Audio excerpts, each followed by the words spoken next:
The fintech startup Mercury has solved the ever-present table design problem in a really interesting and unique way. I'm thinking about using a similar pattern in the EMR world. Today I want to talk a little bit about why I think it's a good pattern, and I also want to talk a little bit about this idea of stealing like an artist. Where does inspiration come from? How should you use it? And is it truly stealing if you're copying it directly, or should you think about it some other way? So over the last couple weeks, I've been talking a lot about the patient encounter flow, and this is a flow that every clinician will need to use in an EMR. This is how they flow through different pieces of information. This is how they update information. And importantly, this is how they view information about a patient. There's a really great example I like to use for a great health record kind of summary view of a patient. Maybe kind of some people might consider this a past medical history view. And this is a version put out by a company or a theoretical EHR design called Flux Notes. It was created by a university, although I'm not sure of the original origins or which university, I can't remember off the top of my head. But they have a really great way, I think, of showing some of this data and giving some different controls for how to view data. But as you can see here, they're still relying on tables to show a lot of different information, particularly about current diagnoses, different medications, vital signs, and things like that.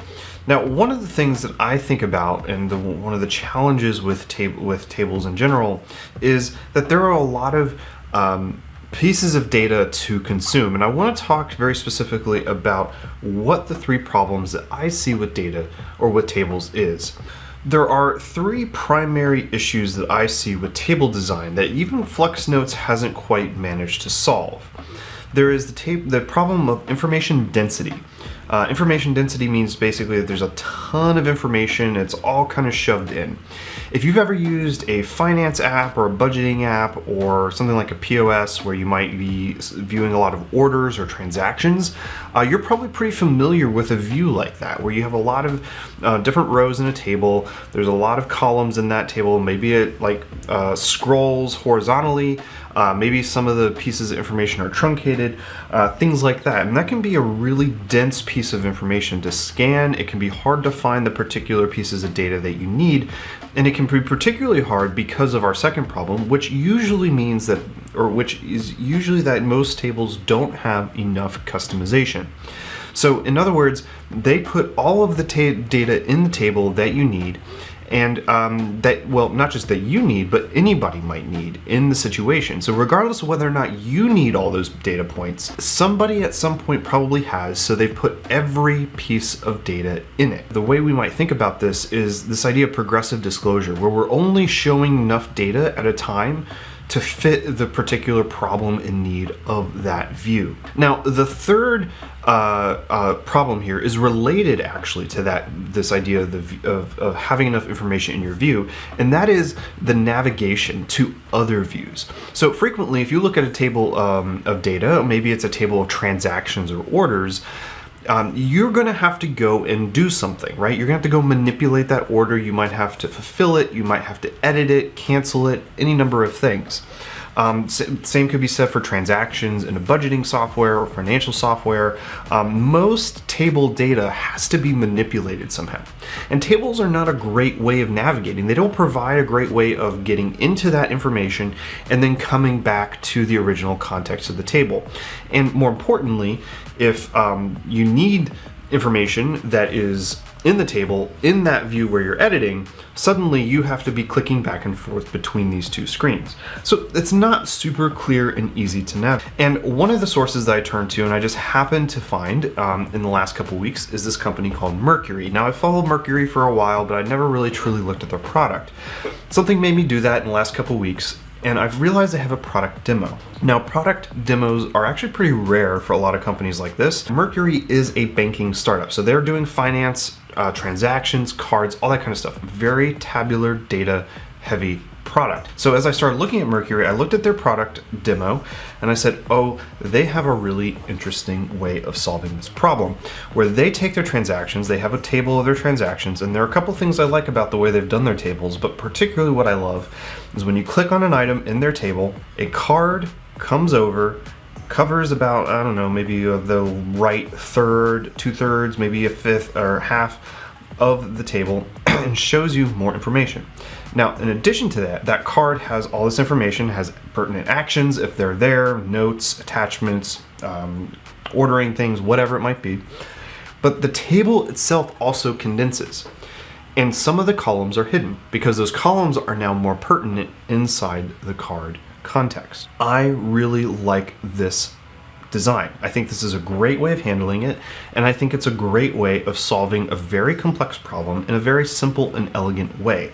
The Mercury design team has knocked it out of the park here. But here's the thing. If I were to take this pattern and use it, is it suddenly inspiration, or have I copied and stolen it? And I think this is generally one of the big challenges that I have with many conversations around inspiration. You're probably familiar with the idea of steal like an artist. You may have heard that. And one of the things that I always think about is I don't want to steal something. In fact, I heard a better, I think, term for it, which is remix. When you look at something, you kind of take it and reuse it exactly as it is, and then you remix it. You begin to think about how does this change for the context. And so when I think about applying this to healthcare, I'm really interested in how can I remix this into my design. Now, on my screen here, I'm showing a past medical history screen. One of the things with past medical history is that it's often table heavy. Now you can see I've got some tables with medications and allergies and problems. I haven't quite worked out all the details and the differences, but you can kind of get the gist here. One of the things that I really feel is important here is when a user is coming in here, primarily a clinician, maybe this is during the intake process, so it might be a nurse, it might be an MP, we talked about that last week. If you want to go see that, you can go and click right here or right here, wherever it's going to be. One of the things that's really important here is that there is context that has to be delivered alongside of this information. So when I'm looking at a medication, I'm not looking at a medication in isolation like I might look at one transaction. I'm not looking at an allergy in isolation like I might look at one card or one order in isolation. I'm not looking at a problem in isolation like I might be looking at any of those other things in isolation.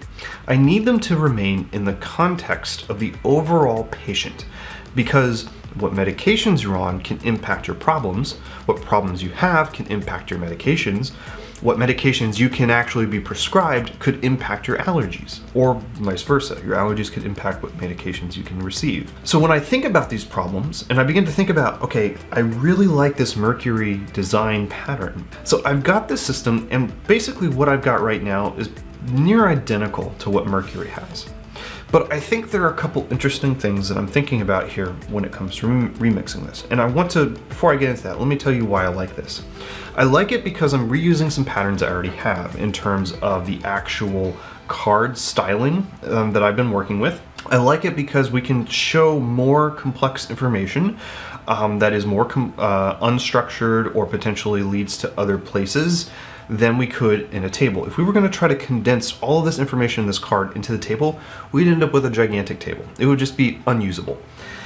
And this is the problem that we're dealing with. It would be a lot of information that's dense, some of it's necessary, some of it's not, and most importantly, it would be really hard to navigate to change that data. So if I wanted to change the pharmacy, it would be really hard to do that because I'd have to go and navigate between multiple screens or have dialogues or modals or things like that. It just would be a nightmare.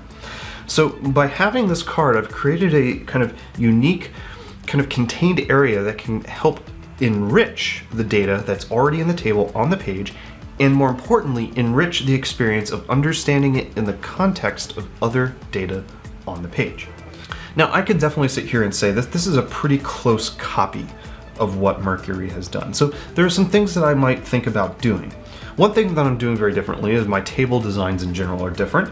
I didn't necessarily want to have them floating on the page, but I'm also kind of thinking, can this thing kind of live as an extension of the tables on the left? And importantly, if I decide to toggle between some kind of table view and some kind of plain or rich text view, maybe some kind of natural language view, how could that then impact the way this card lives and where it lives? The other thing I really like about this is that it is scalable. If I'm already thinking in a very itemized atomized view of data, being able to reuse components and be able to kind of slot them in, I can very easily see adding in a view here that includes a link to a flow sheet from a lipid panel, or a image from a CT scan and the diagnosis for that, and the post-op follow-up from a surgery. I could very easily see those things living inside of this, and even almost kind of extending some of the patterns I've been using, where we click in it and it can kind of expand, or it can kind of even add cards to the page that then continue to enrich the original data point. This, I think, would be a really great way of helping to then also preserve some of the unstructuredness that comes with this type of flow, where I don't know if I'm clicking on a medication to refill it or change the dose or whatever. I don't know if I need to do that, or if I need to see it in the context of the allergy. I don't know if a user needs to do that. And so by being able to provide all of these different kind of slightly nuanced ways of looking, I think this can be a really powerful way of helping clinician users navigate tabular data in a way that is, shall I say, making tables almost fun and easy. That might be a little far, but you get my point. Ultimately, I'm very interested to hear what you think. Am I remixing here, or am I stealing right out? Let me know in the comments down below what you think. If you like this video, obviously I would love for you to give it a like. If you would like to see more, feel free to subscribe and hit the bell so you never miss an update. I try to post these about once a week. I thank you for watching. It's so good to have your support. I really, truly appreciate you watching and supporting what I'm doing. And I'm so excited to see what you think in the comments. Thanks for watching.